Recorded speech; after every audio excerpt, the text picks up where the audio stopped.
ready to go for a ride.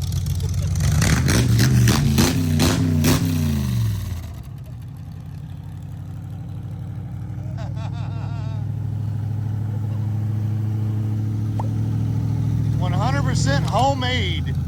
I love the vice grips on the top of the motor there. Oh yeah. That's pinching off a vacuum leak. I think that's or is the that oil oil? line. That's an oil line. You got the oil line pinched off? Yeah. Dude, this is fan. Whoa. You alright? Yeah. What the heck was that? This thing is awesome. I got some ghetto wire in here, man. What'd you do? Just ground it and spark? Yeah, just hooked up fuel pump, hooked up coil, and just Dude, this is out of hand. oh man. Oh my god, this thing is awesome. I love the headers, man. Yeah, yeah. You made those, right? Nicely done, son. Look at the front of this thing. I'm so proud of you. This is awesome. Is this staying cool? Huh? Is this staying cool? Yeah, yeah. Nice. The radiator's working good, huh? I do have the fan I can hook on if I need to. But it's cold enough. Looks like he needs a little help with some wiring. Yeah, I told him I'd help him, and I know you signed me up already. We can make this thing look really nice, real quick. But it does have 2 seats in it. It's got 4. It's got 4. It's not actually bolted down yet, but oh, look at the broken glass. Wow, look at that. The old windshield, yeah. Dude, this thing is sick. I am so proud of you. This is awesome. I'm so happy to be 100% handmade, baby. Hot rod, 4-door.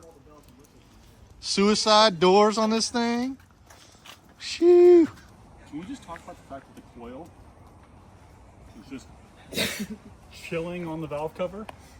I just want to talk about the linkage. The linkage is neato. Oh, I'm just yeah. talking about the coil. Oh, it's fine. Fine. It's fine. It's fine. Your linkage is my favorite, though. I This is think awesome. my favorite thing on this is the pinched off oil line. that's I gotta say. It dropped on the headers, and so it was an emergency. Well, I'm glad you didn't get a fire going on when that happened. Hot rod from hell. It's got a good look. Got panhard bars looking good. Oh yeah, look at that. So disc brakes all the way around this thing. He's got residual valves in here. Where'd you get that rear end, man? I bet. Was that out of that Camaro? What? That rear end? Yeah. He took all the parts, he stripped off the Camaro and made the hot rod. This thing's out got a of it. 5-speed, a positive rear end. Dude, It's choice. These headers look really nice. Too. disc brakes all the way around. This thing, It stops great. The clutch is amazing. dude, Power steering is really good. go get it finished. Chrome shocks. Yep. No, I'm like ready to see this thing. Chrome This shocks. is All right, Saturday. choice. So those are the shocks. Oh wait, can't do anything this weekend. We'll, leave we'll all Friday. be gone. I leave Saturday. I leave Sunday. There you go, Saturday. She can come over and help you do some wiring. Yeah. Well, it's a beautiful Saturday here in South Carolina, and today I am not working on the 356. I'm actually going over to Land Speed to help Dylan wire up his car. So when we get over there, I'll have Dylan kind of give you guys some more insight on his car. But I thought today would be a great opportunity to show you guys what a wiring expert has. I am not an expert at all. My dad likes to say that I'm a wiring expert. I'm not. I never probably will ever give myself that title.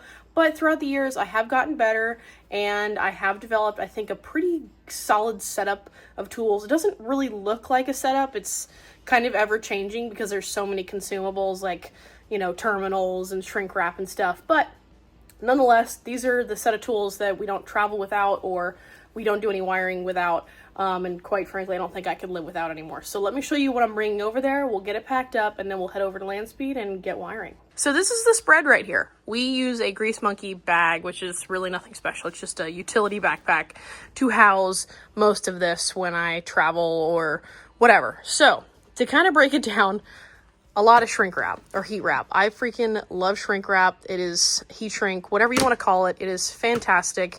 Cannot live without. There's a lot of great kinds out there. I have a ton of different sizes. I really love the stuff that has like the glue on the inside.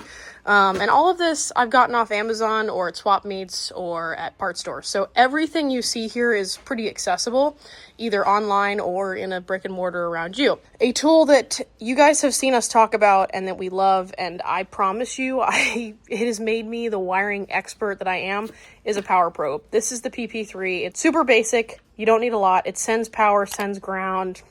It has a lot of other great features, but really for simple wiring jobs or trying to ring out a harness or just trying to test power, send power, whatever, this is the best tool ever. This is a tool that will last forever. It's a tool that you cannot live without the moment you buy it. So 10 out of 10, could not recommend more. Connectors, everybody has their own opinion on connectors, but my favorite connectors are these guys. They are the solder connectors. These little solder connectors have a heat shrink around them as well, but they have a little ring inside that is basically solder, and when you heat it up, it solders the two wires together, and I love these. I think these are way better than just crimping a butt splice on there, so love these. They come in a bunch of sizes. You can get them on Amazon everywhere, basically. Next is a very weird box of connectors that I don't love. I'm trying to phase out all of these ones with the sheaths on them that you can get from the parts store, kind of like these. They're super great and they're super functional. I just hate the sheath around them because the sheath does not like shrink or anything, and it just looks bulky and gross. So when we go to swap meets, there is usually a wiring tent or two, and they will sell connectors like this, which don't have the sheath on them, in a bunch of different sizes and shapes, and basically in any form you could ever need. So I prefer these. I am working on phasing these out for these, but sometimes this is all you got, and that's what you got to work with. I always have blade fuses with me too.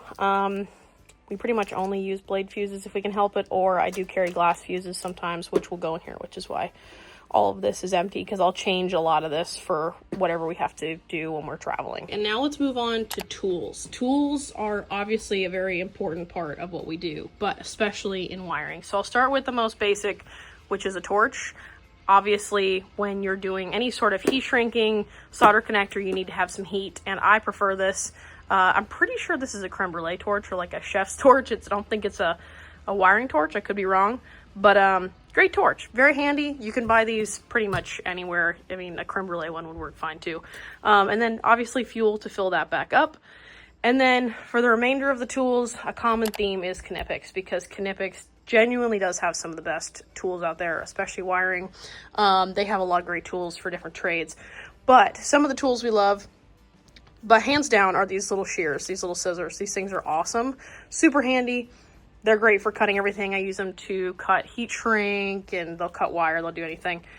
These wire strippers are awesome. I love these. They're adjustable to whatever gauge you're working with. Awesome, light, easy to carry. I do have an extra set. I was going to donate these to Dylan because I don't need them. These are fantastic. Moving on to the other just basic hand tools, needle nose, pliers. I'll show you guys later why I have these. I mean, you always basically need needle nose pliers, but I use these to stretch heat shrink to fit terminals and such in. So those are handy to have. Then we have wire strippers, pliers. I don't remember exactly what these are called, but I will have everything included in our description below and linked on screen for you so that you can find these if you are interested in picking these up. I highly recommend this little arsenal. It's fantastic. For these crimpers, I have no idea where these came from. They are super old. We love them. We've used them for many years. So they stay here. I have no idea where they're from or who they're from, but they're great. And then lastly, a tool that we have just kind of integrated into our wiring setup are their cable shears. These will literally hack your finger off. This bad boy right here will cut like a 2-aught battery cable like butter. So super handy to have, and we're going to be doing some wiring with the battery today. So nice to have these on hand. There are a few other things that we'll probably need today, but I know Dylan has done a lot of homework and looked into what he needed to buy and bought some things. So I'm interested to see what he has, and if I need to, I can come back over here and kind of, you know, assemble what I need if I'm missing anything. But for the most part, this gets everything done. Like if you're going to go do a rescue, you shouldn't need anything more than this. Checking some of this through TSA might not be as easy, but if you're road tripping, you can carry all this with you. But the great thing about butane too, I guess, is you can pretty much buy it anywhere. You can buy it at Walmart. It's like $10 a can or something. You get a ton of uses out of this. So nonetheless, let's get this packed up. Let's head over there, get wrenching, or I guess get wiring with Dylan. Let's go.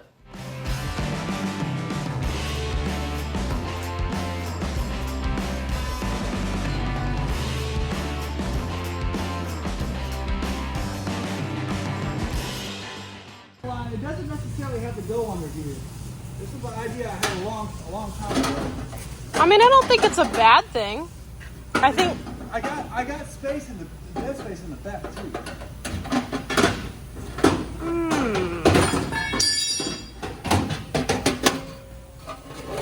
Oh, you just cut the whole thing out. Yeah. I guess that's one way of doing that. My name is Dylan.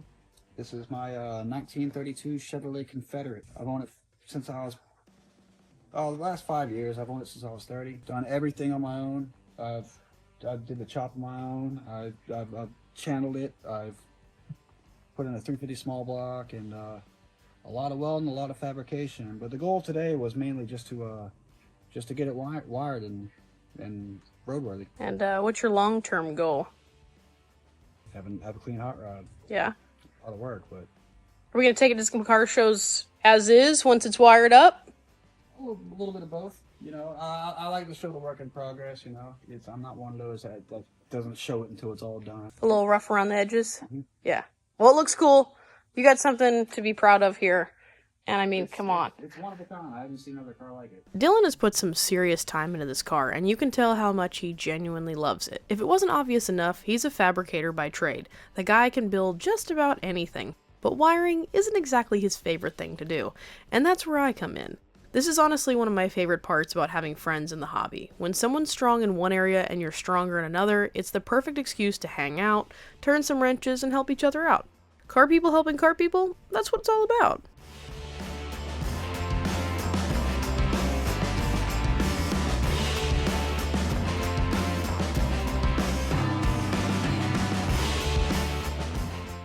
I didn't really anticipate Dylan already having this harness from Painless Performance, which honestly worked out great. Everything is literally labeled and laid out for you. You run the wires, terminate the ends, and it's pretty much plug and play from there. Now, in a custom application like this, it's not always that simple. Nothing is going back into a true factory location, so you kind of just have to think ahead a little bit. Personally, I like to run only what we need first. So in this case, there's the starter, alternator, coil, gauge sensors, and lights up front. That way Dylan can physically see where everything's going to live, modify or add any bracketry if needed, and decide if we want to reroute anything before we fully loom and secure it. It saves a lot of time and headaches later.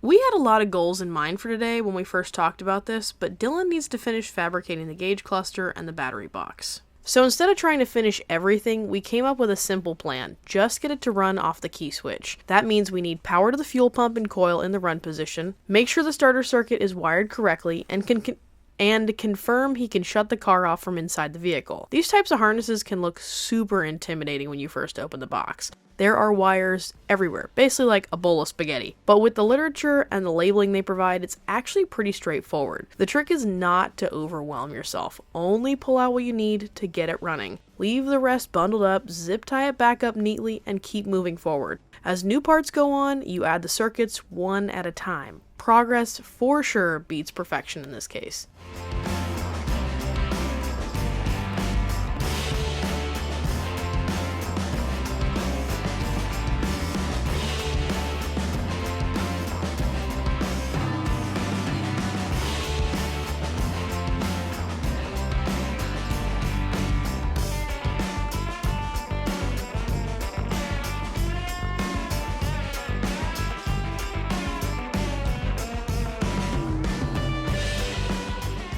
Okay, so I have a whole loom up here of headlights and stuff, which we can adjust or address later.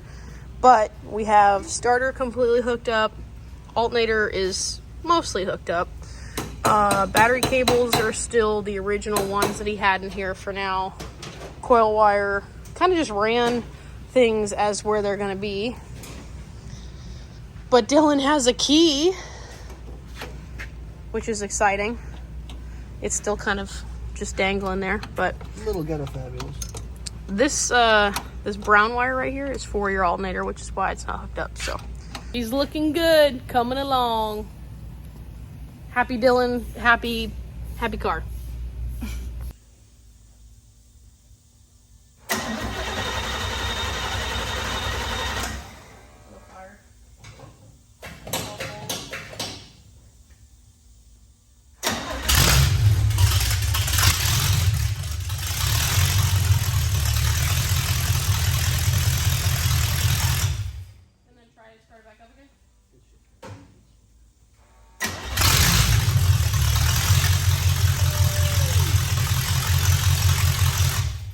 You have a key, my friend. You're all right for a minute. I was hoping we were going to do a bit more, but I am really happy that we got to that point. No, this is great. This is awesome. So, sweet. Hell yeah. So now you can hop in it, turn the key, and not get out and start it how you were starting it before. No more punch on the starter? No, especially not in a manual car. But it would be good, though, to figure out if we have a neutral safety switch for this transmission. Yeah, let me do some research on the on the TKO. Which all that's super easy to wire up. But heck yeah, well, you have a car that freaking... Well, that was lame. You're the best. There you go. You're the best. You are the best. I'm just excited for you. This is really cool, and I'm really proud of you. This thing has come a long, long way, and it still has so much more to do, so... I mean, it wants to go.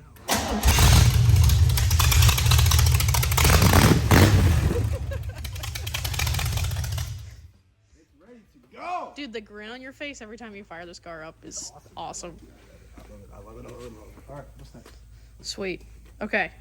Now I think we devise a plan on what needs to be done so we can start making things a little more permanent. We can wire up the electric fan next time, and we can wire up lights. I think that would be a good next step, and then gauges, obviously. I'll go ahead, well, since you're about to leave, I'll go ahead and I'll get the cluster in there. Make it all right and get it to where we can put it in, take it out, put it in, take it out, all that good stuff. Yeah, and then we can get all that wired up mostly outside of the car, and then just plug and play, really. So then it'll be able to tell you oil pressure, and you can get that clamp off of the... Yeah. I will leave that there for James. You should. Yeah. I think it's great. Even if I run a dummy wire or a dummy hose. Yeah, it just gets cooler and cooler every time you do something to it. Yeah, she's getting roadworthy here soon. Well, I would definitely say that was a solid success. I am super proud of Dylan. I think he's really come a long way on that car, and it's not really like one of those ones you just kind of slap together. There's a lot of work that it entails, and doing the chop and all the custom elements, pretty much everything he has to fabricate, make, design. I mean, that's a whole process. So it's come a long way, and I'm really happy that I can help out with the wiring. I'm super stoked for him. I cannot wait to see him take it to Cars and Coffee, because I know he's chomping at the bit to do it. But I gotta tell you, if this is not enough proof for you to get out in your garage and get wrenched on your projects, I don't know what is. You have no excuses. So get out there, get wrenching, and we'll catch you in the next one.